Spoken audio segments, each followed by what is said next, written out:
안녕하세요. 박진우 회계사입니다.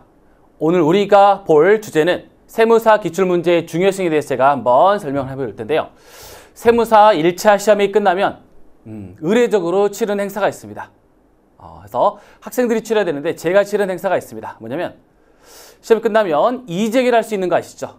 그렇게 해서 이제 이재를 하기 위해서 저에게 찾아온 학생이 꽤 있습니다. 그래서 보통 안타깝게 이재기를 하려고 하는 학생들은 몇 문제 차이? 많아야 5문제인데요. 5문제는 좀 쉽지 않을 것 같고요. 그죠? 한두 문제 차이로 찾아온 학생들이 꽤 많습니다. 특히 이제 전체적으로는 60점을 넘겼지만 이제 특정 과목에서 특히 회계학 아니면 세법인데요. 특히 회계학이 좀 많더라고요. 회계학에서 과락으로 인해서 과락이란 뭔가요? 그죠? 40점. 그죠? 40점에서 한두 문제. 과락은 보통 아쉽게 다른 과목 60점 넘는 학생들은 어느 정도 실력이 되기 때문에 한두 문제 차이로 떨어져서요. 저에게 찾아와서 혹시 이재기 할 게 없냐? 이렇게 찾아온 학생들이 꽤 있습니다. 그래서 뭐 없는 경우에도 꼭 찾아달라고 좀 때를 쓰는 학생도 꽤 있었고요. 그래서 나중에 여러분이 시험 보실 때 한 문제 또는 두 문제 차이로 안타깝게 그렇게 이재기 할 게 아니라 지금 현재 그죠? 공부할 때 여러분이 한 문제라도 더 맞추려고 노력을 해야 될 텐데요. 그 중에서 이제 기출문제가 얼마나 중요한지에 대해서 같이 한번 알아보도록 하겠습니다. 원가관리에 대해서 인생문제, 기출문제의 중요성에 대해서 한번 알아볼 텐데요. 기출문제가 뭔가요? 그죠? 이미 출제가 됐던 그런 문제입니다.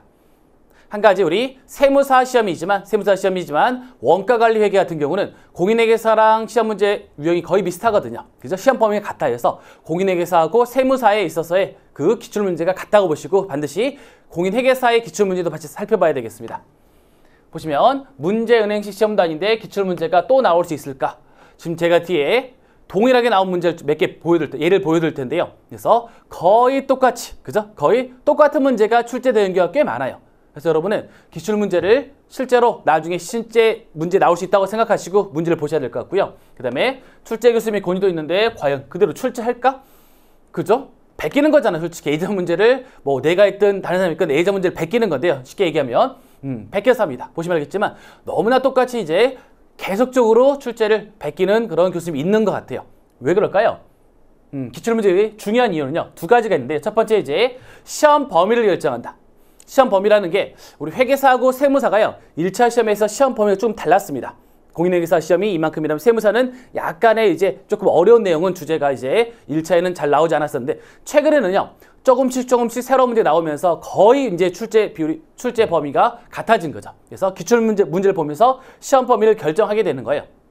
그리고 원가 관리는 그런 경우 많이 없지만 경영학이라는 과목, 뭐 회계사 시험이긴 한데요. 이 경이라는 과목 또는 경제학 같은 경우는 기존에 나오지 않았던 시험 범위에서 추가적으로 나온 경우도 있거든요. 그래서 새롭게 시험 문제가 나왔다면 이제 시험 범위가 늘어졌구나. 그죠? 범위가 넓혀졌구나 이렇게 보시면 되겠고요. 중요한 건 두 번째인데요. 검증된 문제라는 것이에요.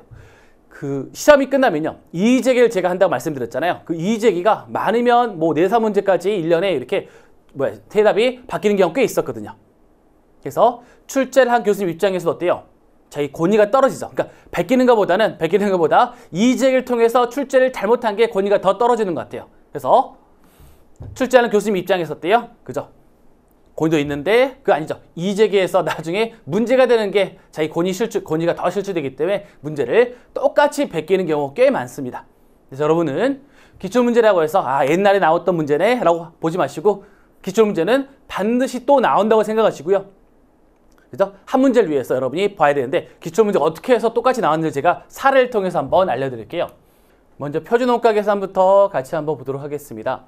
공인회계사하고 세무사 기출문제인데요. 공인회계사 99년도 문제가 이제 세무사에 그대로 출제됐던 그런 사례입니다. 보시면 묻는 거 똑같습니다. 고정제조간접원가에 있어서의 실제 발생액, 고정제조간접원가가 얼마인지 이렇게 묻고 있어요.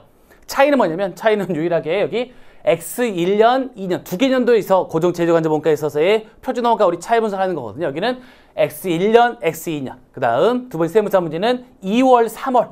그래서 두 번에 있어서의 고정 제조간접원가에 있어서 차이 분석해 주시면 됩니다. 근데 쉬운 문제는 아니었어요. 이 문제가 이제 1차 연립방정까지 해야 되는 좀 어려운 문제였었는데요. 어려운 문제, 그러니까 약간의 응용 문제라서 좀 베낀 것 같아요. 베꼈다기 좀 그렇지만 동일한 문제입니다. 똑같아요. 그 다음에 이제 최근에 나온 문제 중에 세무사 같은 경우는 활동기준 원가 계산인데요. 활동기준 원가 계산인데 보시면은 문제 양식이 거의 똑같습니다. 그래서 판매 관리비 관리에서 나오고 그 다음에 급여, 그 다음에 고객 주문, 고객 관리에서 이 문제는 우리 ABC에서 일반적으로는 배부율을 계산해서 원가를 배분만 하지만 활동 중심에 있어서의 원가를 집계하는 것까지 물어보는 1차에서 좋은 문제였었거든요. 보시면은 홍길동에 있어서의 예상 영업이익은 얼마입니까? 되어 있습니다. 보시면은 회계사 15년도 문제예요. 판관비 구분하는 요것만 좀 차이 있어요. 판관비 구분하는 거, 숫자로 나온 거, 표로 나온 거, 그 다음에 활동하고 원가동이 쭉 나와 있고요. 마찬가지 이익이 얼마일까 물어봤어요. 그러니까 15년도에 그러면 누가 베꼈죠? 세무사 문제가 베꼈나요? 아니에요. 그 다음 보시면은 14년도에요. 요 문제가 세무사 문제에서 처음 나왔었거든요. 그래서 똑같아요. 거의 똑같이 급여 나오고 마케팅 나오면서 이렇게 우리가 퍼시 나오고 원가동이 돼서요. 거의 문제 양식이 똑같아요. 그러니까 고객수 40명인데 보시면은 다 고객수 관련해서요. 50명, 100명. 대신 해당되는 기업에 있어서의 고객은 한 명이니까요. 한 명에 대해서 우리가 원가를 배분했던 문제였었거든요. 보시면은 계속적으로 똑같은 문제가, 그러니까 세무사 시험 입장에서도 14년도에 나온 문제가 똑같이 해서 19년도에 이렇게 나왔었잖아요. 그러니까 그 정도로 거의 베끼다시피 한 문제들이 많다라는 거. 마지막에 이제 개별원가 계산인데요.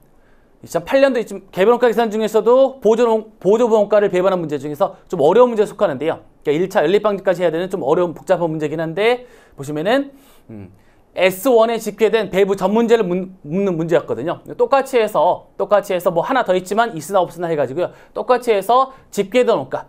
그래서 풀이한 양식이 똑같은 거의 뭐 10년 만인가요? 10년 만에 이렇게 또 똑같은 문제, 회계사 문제를 베낀 이런 문제가 있었습니다. 보시면 알겠지만 기출문제는 한번 여러분이 참고를 하는 문제가 아니라 똑같이 이렇게 동일한 사례가 나온 날 알 수 있습니다. 마지막으로요. 여러분 해주고 싶은 말은 여러분이 지금 순간 편안함으로 인해서 한 문제를 틀릴 수 있어요. 그죠? 공부를 안 했으니까. 나중에 어떻게 돼요? 나중에 한 문제 차이로 여러분이 과로 인해서 1년 더 고생해야 될 수 있고요. 또는요. 여러분의 인생이 바뀔 수도 있습니다. 그래서 여러분이 공부하실 때, 좀 집중하실 때, 강의를 들으실 때 그죠? 조금 하기 싫고 또는 힘들겠지만 나중에 1년 뒤에 그 과락 한 문제를 가지고 이직에 하려고 노력하지 마시고요. 지금 열심히 하는 게 너무 중요하겠습니다. 오늘 여기까지 하겠습니다. 네, 수고했습니다.